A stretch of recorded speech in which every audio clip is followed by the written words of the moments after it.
Hello प्यारे साथियों, स्वागत है आप सभी का अपने YouTube चैनल रॉयल एग्जाम में। मैं अखिलेश शर्मा आज की इस क्लास में आप सभी को पढ़ाने वाला हूं क्लास 12th के फिजिक्स का पहला चैप्टर विद्युत आवेश तथा उसके क्षेत्र के एक महत्वपूर्ण डेरिवेशन जिसका नाम है कूलाम का नियम।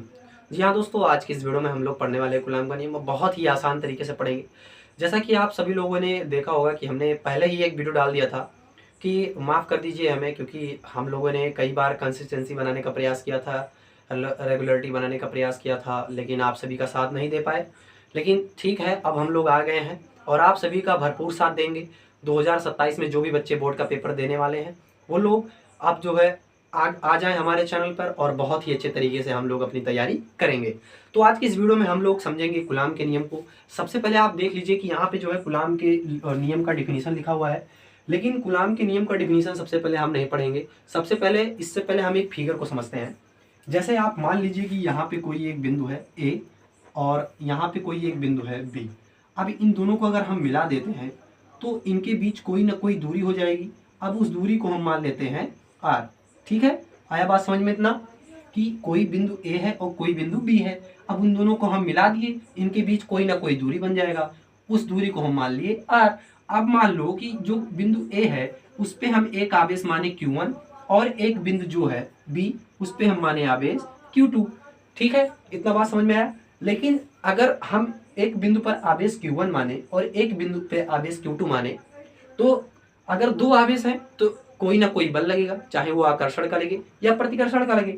अगर मान लो कि बिंदु ए पर और बिंदु बी पर दोनों पर हम क्या ले लें, प्लस चार्ज ले लें, तो क्या होगा, ये एक दूसरे को दूर ढकेलेगा, आई मीन प्रतिकर्षण करेगा। यही तो, अगर एक पर प्लस और एक पर निगेटिव ले ले तो एक दूसरे को पास में खींचेगा, यही तो मतलब आकर्षण करेगा। तो इतना बात आप लोग को बहुत ही आसानी तरीके से समझ में आ गई होगी। अब हम पढ़ते हैं जो डिफिनीशन लिखा हुआ है दो स्थिर बिंदु आवेशों के बीच लगने वाला आकर्षण अथवा प्रतिकर्षण बल उन दोनों आवेशों के गुणनफल के अनुक्रमानुपाती। यानी दो स्थिर बिंदु जो है यही तो है Q1 और Q2, यानी ए और बी, लगने वाला आकर्षण अथवा प्रतिकर्षण बल उन दोनों आवेशों के गुणनफल के, यानी Q1 और Q2 के गुणनफल के क्या होते हैं अनुक्रमानुपाती होते हैं। और लगने वाला कौन सा है, लगने वाला प्रतिकर्षण बल या आकर्षण बल, तो बल को हम एफ से डिनोट करते हैं। ठीक है, अब इसको हम क्या करते हैं कि उसके Q1 और Q2 के क्या होता है, अनुक्रमानुपाती होता है। अब इसको हम मान लेते हैं समीकरण एक। मेरे प्यारे बच्चों, अभी उसके बाद लिखा है तथा उनके बीच लगने वाला उनके बीच के दूरी के वर्ग की व्युत्क्रमानुपाती होता है।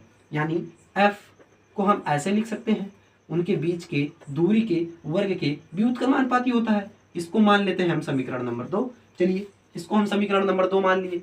अब हम लोग क्या करेंगे कि लिखेंगे समीकरण 1 और 2 को मिलाने पर, यही तो। अब समीकरण 1 और 2 को मिलाएंगे तो समीकरण 1 और 2 को मिलाएंगे तो ये F अनुक्रमानुपाती Q1 Q2 अपॉन में R स्क्वायर ये हो जाएगा।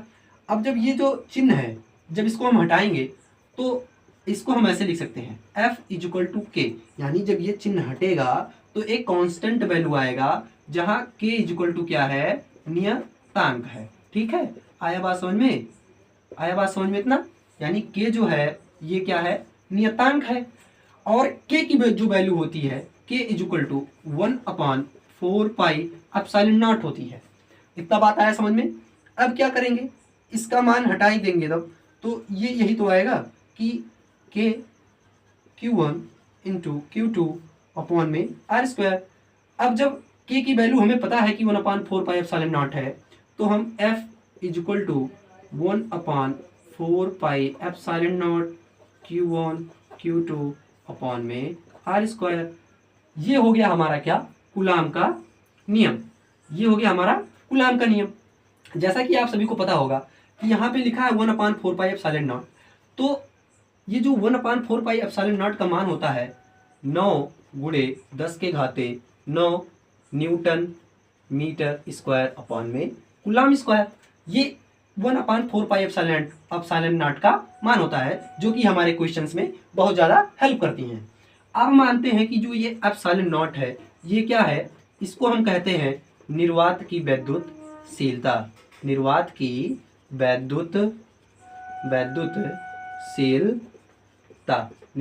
वैद्युत शीलता जो एप्सिलॉन नॉट का मान होता है वो होता है 8.85 इंटू 10 के पावर -12 कूलाम स्क्वायर बटे न्यूटन मीटर स्क्वायर। आया बात समझ में आपको? जो एप्सिलॉन नॉट का मान होता है 8.85 इंटू 10 के पावर -12 कूलाम स्क्वायर बटे न्यूटन मीटर स्क्वायर, और जो 1/4 पाई एप्सिलॉन नॉट का मान होता है 9 × 10⁻⁹ न्यूटन मीटर स्क्वायर बटे कूलाम स्क्वायर। इतना बात आप सभी को समझ में आ गया होगा। तो यही है हमारा कूलाम का नियम। आई होप कि आप सभी को ये वीडियो बहुत ही अच्छा लगा होगा और मैंने आप सभी को ये सारी चीज़ें बहुत ही आसान तरीके से समझा दी होंगी। तो ये वीडियो आपको कैसा लगा मुझे कमेंट में ज़रूर बताइएगा, और ऐसे ही केमिस्ट्री का हर एक डेरिवेशन को हम पढ़ते रहेंगे, और उसके बाद जो कुछ भी इंपॉर्टेंट न्यूमेरिकल्स होंगे उसको भी हम लोग क्या करेंगे, सॉल्व करेंगे, जिससे कि आप सभी का पेपर बहुत ही अच्छे तरीके से फिजिक्स का जाए और बहुत ही अच्छा नंबर आप सब क्या कर सकें, गेन कर सकें, किसमें, फिजिक्स में। तो आई होप कि आप सभी को ये वीडियो बहुत ही अच्छा लगा होगा, और अगर आप अपना कुछ राय मुझे देना चाहते हैं तो आप सब प्लीज़ मुझे कमेंट में ज़रूर बताइए कि कौन कौन सी चीज़ें हम लोग इम्प्रूव करें, ताकि आप सभी के जो है पढ़ने में या हम लोग को पढ़ाने में आप सभी के लिए अच्छा हो। आया बात समझ में? तो आप अपना राय जरूर कमेंट में बताइएगा। मिलते हैं एक और नई वीडियो में। जैसा कि आप सभी लोग को पता है कि हमने कहा है कि केमिस्ट्री, फिजिक्स, बायोलॉजी सभी का मिलेगा क्लास 9th और 10th का। तो अब रेगुलर बेस पे आप सभी को ये सारी चीज़ें मिलती रहेंगी। चलिए मिलते हैं एक और नई वीडियो में, तब तक के लिए धन्यवाद।